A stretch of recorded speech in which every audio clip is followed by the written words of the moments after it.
what you want, when you want it, where you want it. This is The Mesh.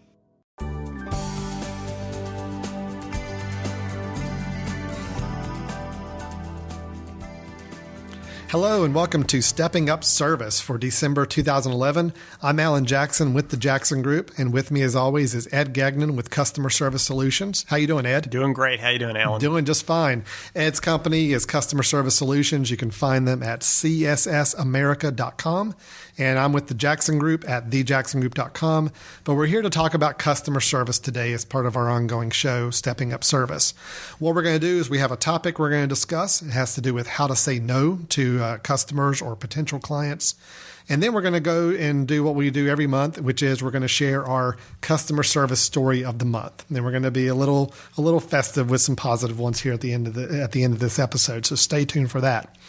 But before we get into the first topic, I did want to mention that if you're interested in giving us some feedback, we do have a phone number set up now we call it the Mesh Line, and it is a phone number where you can call and leave a voice message for either for our show or any of the other shows on the Mesh Network.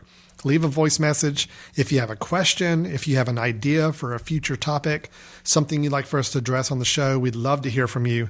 The phone number for that is 828-619-0048. So please give us a call, give us some feedback. We'd love to hear from you for future episodes. And who knows, you may even get your voice message played on the show if it's something that fits our topic. So with that, let's get into our main topic for the month. How to say no. And a lot of people may think that that's a pretty straightforward topic, pretty simple. There's actually a lot more to it than people can realize. The art of saying no to a customer or potential customer is a tricky thing. I know it's something in our business where we do a lot of survey work and consulting work. Although we strive so hard not to tell anybody no, those situations are still going to come up where we're going to have to tell a client no because we can't meet their expectations or needs. And it's a tricky thing to figure out how to recover from that, how to keep that client happy, how to make sure that it doesn't damage your relationship with them. So Ed, let me toss it over to you for a first question here. What are those typical situations where we find ourselves having to tell a customer no?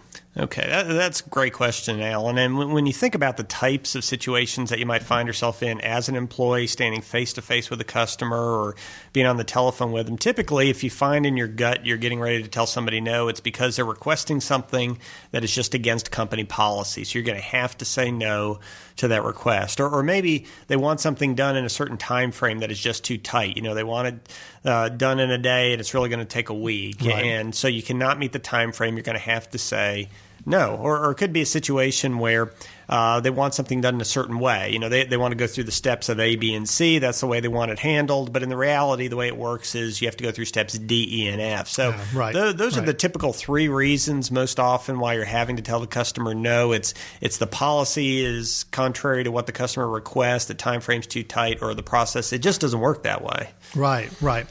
Now, a lot of times I would imagine it's customers coming into a situation and interaction with a business or organization, and they have these expectations. I mean, where do these expectations come from sometimes? I mean, somebody comes in and say, why can't you ship that to me in 2 days? Exactly. Is it just them being selfish and ornery, or I mean, is there some expectations they're actually building off of on this? Yeah, it's actually just them being selfish and ornery. Oh, really? Alan, Okay, so that's good. Perfect. Great. So now we know what we're dealing with. Exactly. So this will be a nice short show for everybody.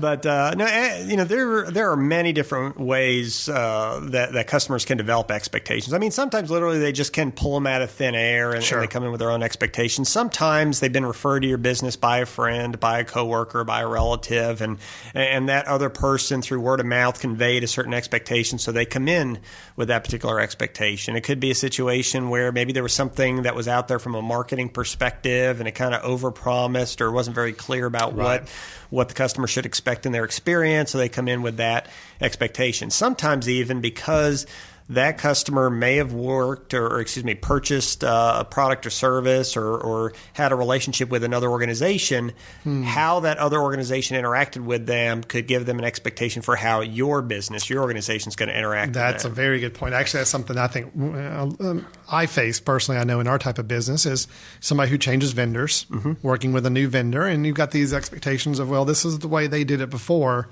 Why can't you guys do it exactly like that as well? And it's a tricky thing to negotiate because you want to be competitive. You want to try to be on top of what other competitors are doing. However, sometimes their processes are completely different, and you're not always comparing apples to apples, and trying to get clients to understand that. It's a little tricky sometimes. Correct. Yeah. Right. So that's the trick. When you're in these conversations with the customers, you're getting ready to tell them no. The last thing you want is for you to just literally say no, and it blows up into an irate and upset customer situation. I mean, the problem with just literally saying no to people is that sometimes when they're coming in with their request, they're coming in with their need or their expectation, they're thinking that this is the only way they can get their need met. Okay, so if you tell them no to that one way to get their need met, all of a sudden they feel like, oh, I'm painted into a corner. I have no other option. What am I going to do now? They get anxious, they get upset, they get irate, and boom, now you're dealing with an emotional customer in a much more difficult situation. And that spells disaster in most situations as well for any customer experience. Sure. So if those are the reasons why we're faced with having to say no, and we understand sometimes that it's an expectation a customer has, or past experiences, or what they were led to believe going into this interaction. Let's say all that's in the past. Nothing much you can do about the past now. Somebody's on the phone or meeting with a client or customer, and the customer has a request, and all of a sudden we find ourselves having to say no. As much as we may not want to do it, and as uncomfortable it may be, we have to say no. Sure. All right, so let's talk through, what do we do in those situations? How do we keep that from turning into that explosive negative situation that it very well could be if not handled correctly? Okay. Well, what's the things we need to do there? Yeah, and that's a great start into just the discussion of how do you maintain emotion? How do you keep the emotions down? How do you take a little bit of control in these potentially difficult situations? The first thing you want to do is to believe it or not, get away from their topic, away from their solution as quickly as possible. I mean, let's say, for example, we do a lot of work in healthcare, and most hospitals have no smoking policies even on the campus. But you'll have some patients or some family members, but let's say patients for this example, who are heavy smokers and they want to smoke. So they might talk to the nurse and say, can you go ahead and wheel me downstairs because, I need a cigarette, I want to smoke. And the nurse says, no. Well, come on, it'll only take about 2 minutes. Wheel me down there. You can even come on in and come back out and get me in a few minutes. And the nurse says no. And then, okay, well, let me just point me in the direction of the elevator. I'll wheel myself down. Tell me what buttons to push in the elevator. I'll be back in 10 minutes, I promise. No. So if all you do is talk about their specific request and you keep saying no, all of a sudden it turns into a cycle. And very soon they're going to get frustrated. You're going to get frustrated. And boom, there's your irate or upset customer situation. Yes, I can totally see that happening with that description you just gave. I mean, it's that needs are still not getting met, but they're not being diverted in any way. It's just ratcheted up a notch each time. That's right. You're just creating that roadblock, and you're creating it higher and higher and higher. So the first thing we suggest that you do is to actually try to move away from their topic in some kind of an empathetic way. Because if all you do is talk about their topic and say no, boom, that's where things tend to explode. So just even some simple transitional phrasing like, unfortunately, we can't do that. That's the start. That's not the whole part of the conversation. But, unfortunately, a little bit of empathy there in your tone of voice and in the words, whereas I would like to be able to help you with that. Unfortunately, we're not able to do that. So initially try to transition away from that particular topic, and the way you do that is with some kind of that type of empathetic transitional phrasing. Now, that's probably, and I was going to say that's probably something. I mean, I completely understand and agree with that. I can imagine that's probably difficult for some people. Is that something where they probably need to be counseled and coached and kind of trained a little bit on doing that, because it may not be a natural reaction for some people to learn how to carefully divert attention away from the issue we're having to say no to? Yeah, that's a great question, because this actually is part of a process or a conversation technique that for a lot of employees is quite technical. First of all, you have to, instead of just responding to the question, which is the easiest thing for everybody to do, yes, no, give the answer, you're having to, first of all, convey some empathy. And you're having to try to figure out, how can I get out of this conversation? And you're trying to figure out, how do I make sure it doesn't blow up? And you're trying to figure out, how do I handle the next steps in the conversation so we actually get somewhere? So all these things are going through your head, and it is very difficult for employees to do right off the bat. They need to understand how to go through the process, what they're trying to accomplish. But the first way to do it is, don't feel like you have to say no. Don't try to get in an argument with the other person, and feel comfortable beginning to transition away from their specific solution. Because if all you do is talk about their solution, then you're going to continuously say no, and that's where the conversations go bad. I see. Okay, great. Yeah. All right. So diverting their attention from, or trying to get them diverted away from that situation that's leading down the path of all the no's. Yes, right? exactly. That's one thing. Okay. Yeah. What's something else? Well, it's a good thing to do, and this might seem intuitive to most people, but a lot of people don't think of, well, let me explain exactly why we're having to say no. I mean, to explain the rationale behind it, explain why you're having to say no is helpful, because there's a certain percentage of people that can take no a little bit better if they understand the objective reasons for it, they understand the rationale behind it, and they realize that you're not just picking on me. Right. I mean, this is something that's there, and it's a policy or a procedure that's there, and there is a valid reason for it. So there's a difference between saying no and saying something like, unfortunately, we can't do that for this particular reason, because then they understand the rationale. They understand you're not picking on them, or you're not treating other people more special than them. They understand there's some reasoning behind it. Well, let me throw in an example of that. And I agree. I think that will ease a good number of people out there, a good percentage of the people that are in this situation. That'll ease their mind about the no if they know the reason. Sure. I'm one of those people. I don't like hearing no without some understanding of why. Mm-hmm. The biggest thing for me is when flying on an airline, and the whole idea that we can't have mobile phones to maybe play a game or watch a movie or something like that during the takeoff and landing. Mm-hmm. I still don't understand why not. That's just me. I understand it used to be the whole radio frequencies, concerns about that. But with being able to turn off those phone devices and turn them into airplane mode where they don't emit any signals, yes, I still want to know why. Why can't I still read this ebook or do this if I know there's no signal interference? And I still have yet to get anybody to give me a really good answer why. Okay. And you want me to kind of give you an answer? Oh, I'd love to have that. I would feel so much better each time I go on a plane then. Here we go. Okay. All right. And my answer is not going to be what you think it is, but I was flying back from Florida yesterday morning. Right. And they have on this particular airline, they have a new program where if you sign in using your computer or your PDA or smartphone, whatever, and pay a small fee, you can get internet access.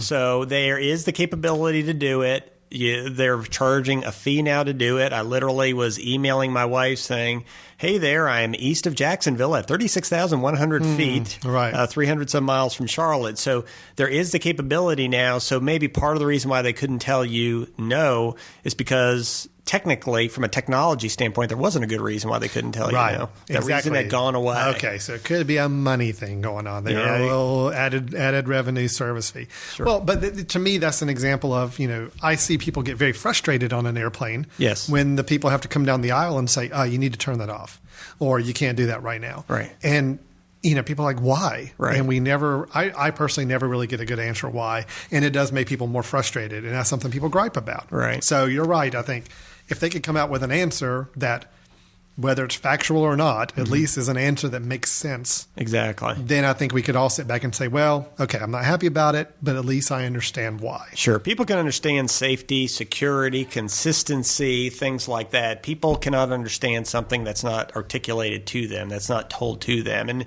if you don't give people, don't give customers a very clear indication or reason why you're having to say no, then they can just, with their own mind, come up with whatever reason they want to, and typically it's negative. So.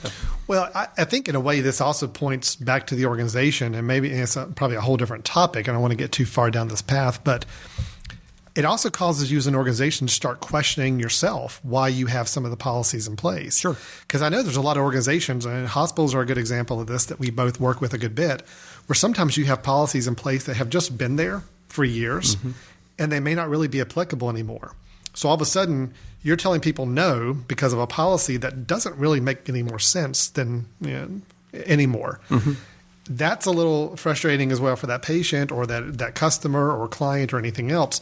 So it also becomes a good time for that organization to start reviewing, does this policy still make sense? Is this still where we need to be? Because we're telling people, a lot of people no because of this policy, and maybe we're doing so unnecessarily. Yeah, that's an excellent point, because if you find yourself as an employee saying, well, you can't do that because it's policy, and you can't explain why the policy exists, Right. that's a red flag right there. Yes. So anybody who's Okay. listening, if you're finding yourself telling customers no and just saying, well, it's just policy, and not being able to explain the rationale behind it, that's when you have a symptom of a problem. That's when you have to question, okay, should this be the policy? Or what's the rationale behind it so I can explain it better to my customers without ticking them off because of the situation that I'm in and not being able to respond appropriately. So if you find yourself in that situation, get some clarification or try to work to change that policy. Okay, good point. We'll get back to your show in a moment. Just a reminder, you're listening to The Mesh, an online media network of shows and programs ranging from business to arts, sports to entertainment, music to community. All programs are available on the website as well as through iTunes and YouTube. Find out more at themesh.tv and give us feedback on what you like. And now, as promised, back to your show. What else? What else can we do to help smooth out that no situation? Well, what you've done in the first two steps is you've tried to start transitioning away from what their issue is, where you're literally being empathetic, you're trying to be understanding, and you're moving away from their topic or their request, you're explaining why. Now what you want to do is, instead of addressing that particular need, you want to address the next step. So the third thing that you need to do is try to understand, what goal do they have? What are they trying to accomplish? They're making a request because they're trying to achieve some goal or accomplish something. If the person is smoking, maybe they're anxious or they're nervous, or maybe they have that nicotine addiction. If somebody is denied admission to a university, we were doing some training with a university this week, and the admissions department gets a lot of complaints and irate parents because their child was denied. You have to say no, they didn't meet the requirements. But if you just leave it there, that's going to give them a negative impression of the organization. So what is their goal? Their goal is to get their child, or if it's a student, for the student themselves to get a good education, to be able to eventually come back to your school after maybe going to a community college first, or to have a certain type of job. So if you can understand at a slightly higher level why they want what they want, or why they want it in the time frame, or why they want it done in a certain way, if you can understand the why behind the what, that puts you in the position of being the person who comes up with the solution. You're the solution provider. Right. So the third step is really to try to understand what their goal is. In some cases, it might be intuitive. In other cases, you might say, well, help me, unfortunately, we can't do that for this reason, but help me understand what you're hoping to accomplish. Yes. Help me understand what your goal is. And if you can get to that point where you understand the goal and they understand the goal, the last step is much easier. And it sounds like to me, doing that kind of investigative research into why your customer needs what they need or wants what they want, it allows you to start giving the no, but answer in the future. Yes. In other words, you can tell people, no, but I know what you're looking for. I know what you're needing. Here's what we can do to try to help now. Right. So that's, if you got to do a no, at least you can get the but after it and lead to something else instead of it just being a no with a period and you're done. Yeah, and that's actually the fourth step. It's that here's what we can the do. Next one. Yes, hey, I'm very the good. alternative, and I'm that's already ahead of the game here. So nice. Yeah, but you make a great point. The better you know your customer by knowing their goals, knowing their situation, what's unique about what's going on with them right now, the better you know your products and services, the better you know your processes, the better equipped you are to provide an alternative, to provide a next step. And so that requires you to try to build your confidence by building your knowledge of your products and services, building your knowledge of your processes, but it also requires you to actually be interested in finding out more about your customer. It requires you to be inquisitive about your customer. The easiest thing in the world is if somebody asks you a question, just to give them the answer, yes or no. Mm-hmm. But if you say no and you truly want to help this person and you don't want it to blow up into a negative situation, you got to be a little bit inquisitive. Unfortunately, we can't do that for this reason, but help me understand what you're looking for. Help me understand what you need. Help me understand what you're trying to accomplish. And if you can ask enough questions to truly understand what they want, then the last step is the easiest step.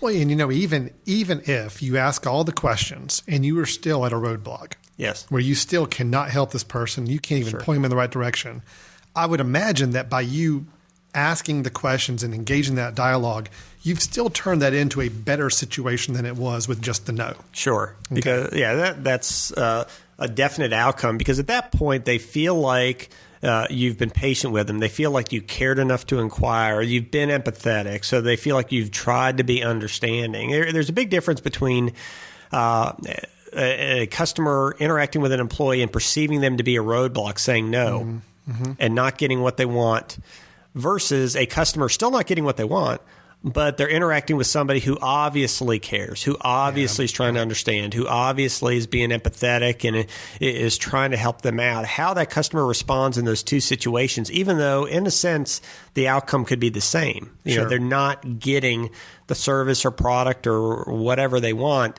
but the process that they go through and how that employee comes across to them is very different and leaves a very different impression in the mind of that customer. Well, to me, this is probably most evident when I have to deal with customer service issues over the phone, where I'm calling because something's not right with a service I'm receiving, or something's not right with a product I bought, or something to that degree, and I have to use the phone to try to get resolution for it. Sure.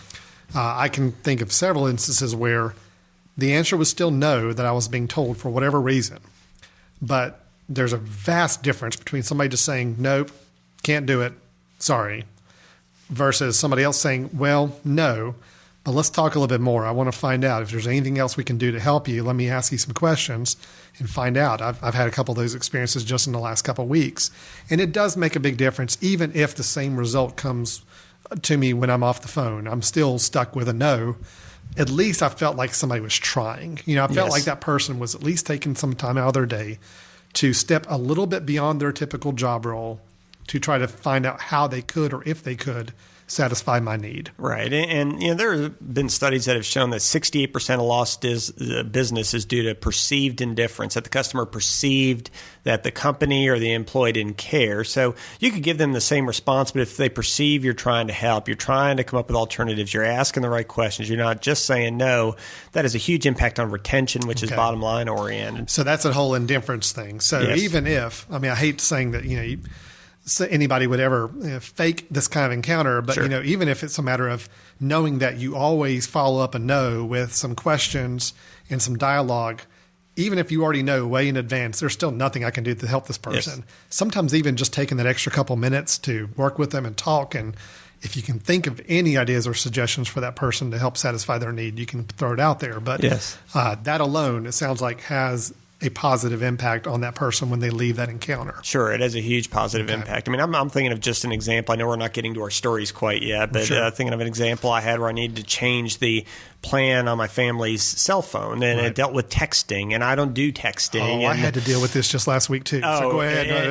It was a little mini nightmare, but I went to the website trying to get all the information, figure out the plans myself, and I wanted to make sure I was doing the right thing, so I clicked on live chat. So I still wasn't talking on the phone, but I was in effect having a dialogue via the web. Clicking on live chat, I asked if I could do this one certain thing, converting one of the phone lines to a certain text plan, but not the other phone lines. And the person came back and said, I'm sorry, but you can't do that. Right. And I said, well, let me just clarify. So if I wanted to do this and this and this, could I do that? And they said, no, you can't do that. And then there was a pause, and they typed back their standard message, are you still there? If you're not there in the next minute, we will disconnect. Thank you so much. Nice. And I typed back, I said, well, what can I do? Right. And she said, oh, well, here, you can do this and this and this. So I was having to lead the representative through the technique, basically, because it was getting to the point where she seemed like a roadblock. It was getting ticked off. I felt like, well, what am I going to do in this situation? Because, I can't let my bill explode because we have more text than we can pay for. So what do I do from a plan perspective? And if I wouldn't have asked about next steps or alternatives, I don't know what I would have done at that point. It almost looked like this person was following their own flow chart. Yes. And because you didn't ask this question, they don't have to respond this way yet. Yes. But once you did ask the question, what can I do? Oh, well, now I can point down this path on the flow chart and respond with this, which is just not, it shouldn't be on the customer to figure out which path to take to get the response they need. Yeah, they didn't send me their script. If they'd have done that, I'd have been happy to. Now, if you go to point 17B, that's where I need to be That's where I am right now. I need to be at 17C. How can you get me there? Yeah, and the employee knows the script, the customer does. doesn't. So if you rely too much on that and not enough on your own inquisitive nature, questions, and being able to tailor your response to their needs, you're going to be in trouble. Well, let me just ask kind of as a background, the whole texting issue, was it the kids? Of course. Yeah, okay. Good. Yes, That's what I figured. Yep. New cell phone 2 days later. The plan we had is obviously not going to work, and there's not a whole lot I can do about it because it's not just what is sent by my child, but it's what other people are sending to my child. Yeah. So that's Alan and Ed's little helpful tip for the day is if you have youngsters in the house with a mobile phone, check that texting plan really quickly. And really, yes. My child called me the very next day after we gave the new phone in a panic because she knew exactly how many minutes there were, texts, and then she could already mentally calculate she was going over. And believe me, her allowance would pay for about a half a day of text. So she was already predicting this on like day 2. Okay. Yeah, literally. Wow. Yeah, she contacted me on day 2 about it. Well, good. That's a little helpful tip for everybody out there. Check that texting plan. Okay, so we've talked through the ideas of what somebody can do to help with a no situation. Yes. And it sounds like it's a lot of that, some scripting, and that we need to help divert their attention maybe away from what it is that they're getting the constant no's on. Divert to the discussion, definitely. Divert to the discussion. Giving a good explanation of why the no's. Figuring out how to ask questions to the person to understand what it is they're looking for and needing, and then it's how do we get them to maybe some other alternatives or other ideas. Exactly. Right. Okay. Yeah. Again, you want to try to reduce the chance that this is going to blow up, and you want to be helpful. People want to know where there's a next step. If they come in with that one idea, that might be the only idea they have in their head to achieve their goal. But if you can explain why, make a good impression, get them focused on their goal, and try to come up with an alternative, that could turn out great for you, great for the customer, and without all the emotion and drama involved. Yeah, great. Now let me throw out a question I just thought of. Sure. Let's shift back over to the organization for a little bit instead of the individual here. Okay.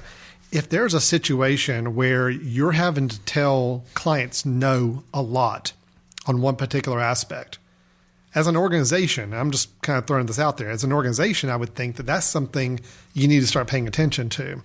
If you're finding out that your employees, customer service people or client representatives or whatever they may be, are having to say the word no a lot on a particular topic, that to me is a red flag as well. Yes. I mean, yes, you may have a structural process in place that keeps that from going to no or keeps that no answer happening all the time.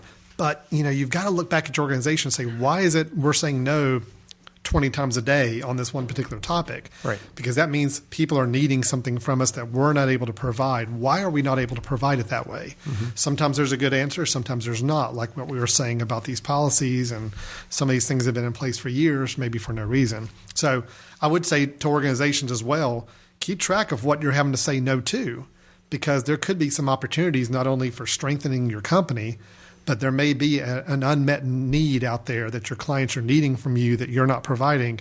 That could be a problem for you down the road when it comes time to choose vendors or choose companies to work with. Yeah, that's an excellent point. And we often talk about the voice of the customer. Well, one of the greatest sources of the voice of the customer is your employees. Mm-hmm. So you want to be able to tap into them. If you have 100 employees or you have 5 employees, I mean, there are probably hundreds or thousands of interactions that they're having through the course of a week or a month with customers via email, via telephone, face-to-face.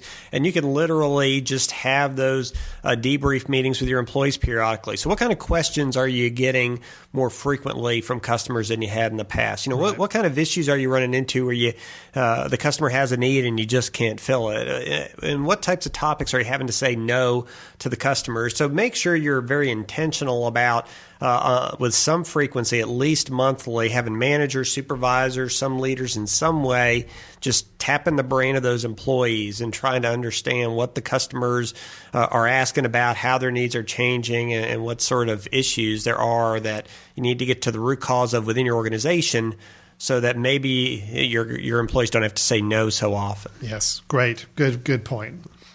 Well, great. Well, so saying no to the client, to the customer, it's not a pleasant thing. It's not something any of us really enjoy doing. And I'm sure the people that deal with customer interactions all day long probably get a little tired of sometimes of having to say no. And sure, hopefully these are some ways that we can either help change the no to a no but and give them some other options, or at least make that no a little more palatable to some people, that to keep a situation from going very dangerous or irate or anything else there. So, Exactly. Great. Good ideas there, Ed. Thanks for that.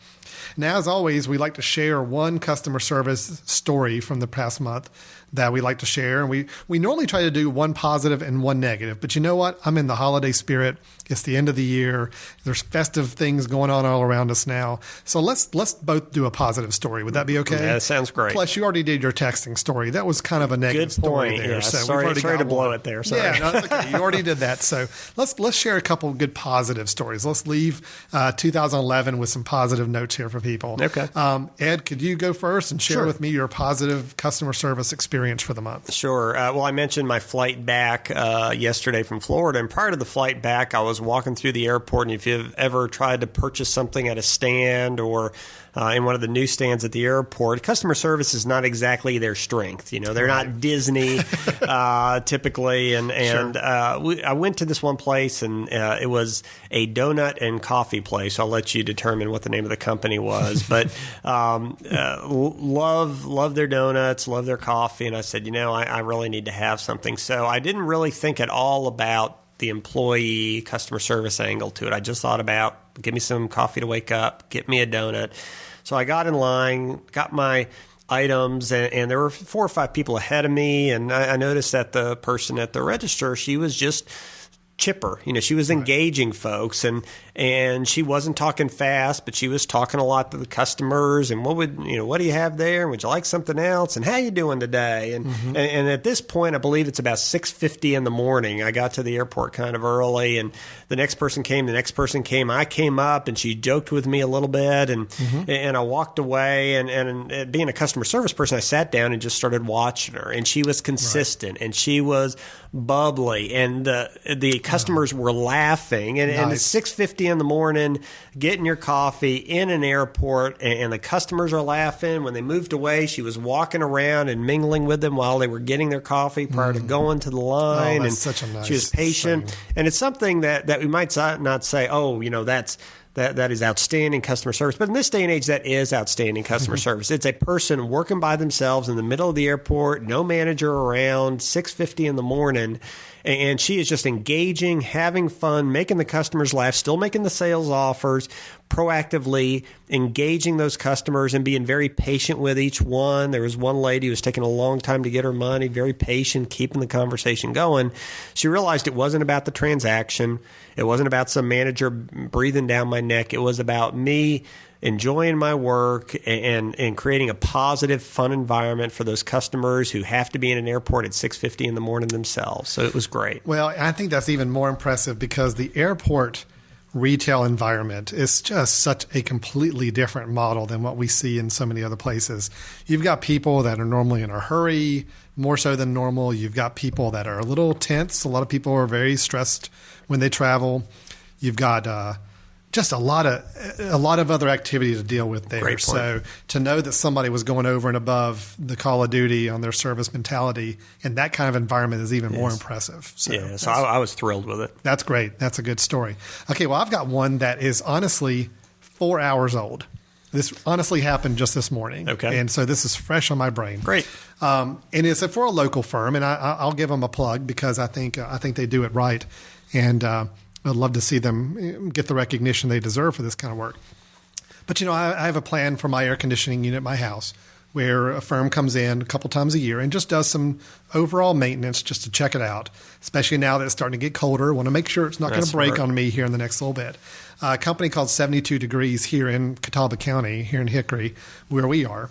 And they do such a great job. This morning was a perfect example. The gentleman shows up at my house, calls before he gets there, which is always a big thing for me. Let me know you're coming and when to expect you so you're not just going to show up sometime in a 4-hour window. Shows up. They have a policy where before they set foot in your house, they have their little covers for their shoes. They know automatically they're putting it on. It happens every single time without exception. Walk in the house. They say, this is what we're going to do today. I'm going to explain everything we're going to do. Is everything okay with you? Anything else we need to cover while we're here? That was great. Well, that's pretty standard for them. But this time was a little exceptional in that I have 2 dogs, and one of the dogs had to go to the vet and had to get some shots I found out about before this weekend. So I told this gentleman, I said, well, listen, I'm going to have to leave here in a few minutes and run my dog down the street to get some shots. I'll be back 20 minutes or so. And said, that's fine, no problem. As long as you're okay with me being here, I'll call you when I'm done and all that. So the other dog was left there. And the other dog, a little younger than the dog I've got, a little more playful, a little more, not sure how to behave around other new people. So I leave the house, and this gentleman calls me about 20, 25 minutes later and says, listen, I'm done. Just want to let you know I'm leaving the paperwork on the counter for you. He said, by the way, your dog had a little accident on the floor. I just wanted to let you know. I said, oh, well, that's fine. I'll take care of it. I'm sorry that happened. He's like, oh, no, I've already cleaned it up. He said, I took care of it. It's cleaned up the best I could do. He said, you may still want to run the vacuum on it, but it's more or less taken care of. Wow. I said, wow, well, you really didn't have to do that, And he said, no, it was my pleasure. It was fine. It's just, I felt like the dog was just excited because I was there. I said, well, that is really impressive, So I got home, sure enough. I mean, I saw where the mess had been made, but I could see that it was done a good cleaning job on it. And I just had to do a little tidying up on it. But I thought, that was not necessary, but it's something that just really stood out and said, you know what, I'm going to make sure I leave this house in better situation than it was when I came into it. And I guess that's the mentality there for it. So I was just really impressed. So 72 degrees out of Hickory. I'll go and give them all the raves right now. Use them for years. And it's because of things like that. I don't know if that firm does a great job repairing my air conditioning unit or not. I have no idea. But I do know the customer service is there, and that's what makes me want to stay with an organization. So anyway. Yeah, that's a great story, Alan. Very, very recent story, still fresh on my brain from a few hours ago. So thank you guys, if you're listening out there, for everything you do in the customer service world. So with that, I think we're done for the month. Covered a good topic, something I think hopefully very helpful to people out there. And we shared our stories as well. So before we wrap up, though, let's give a little bit of information about some other things going on.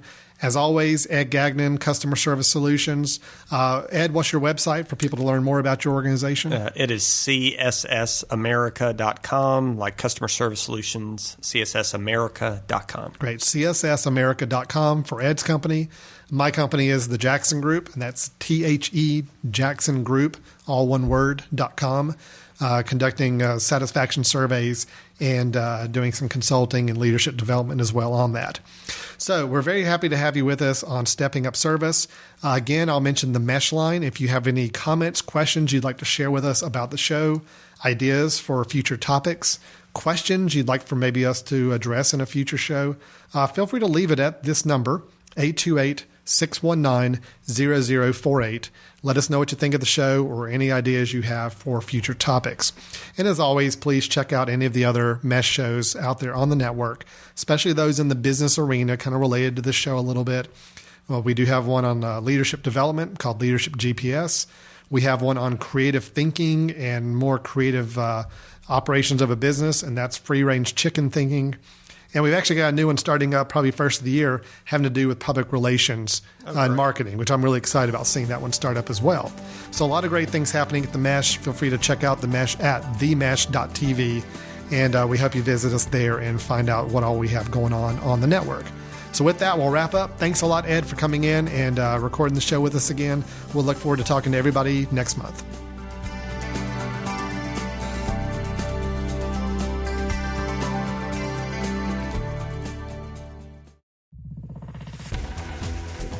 You've been listening to The Mesh, an online media network of shows and programs ranging from business to arts, sports to entertainment, music to community. All programs are available on the website as well as through iTunes and YouTube. Check us out online at themesh.tv. Discover other network shows and give us feedback on what you just heard.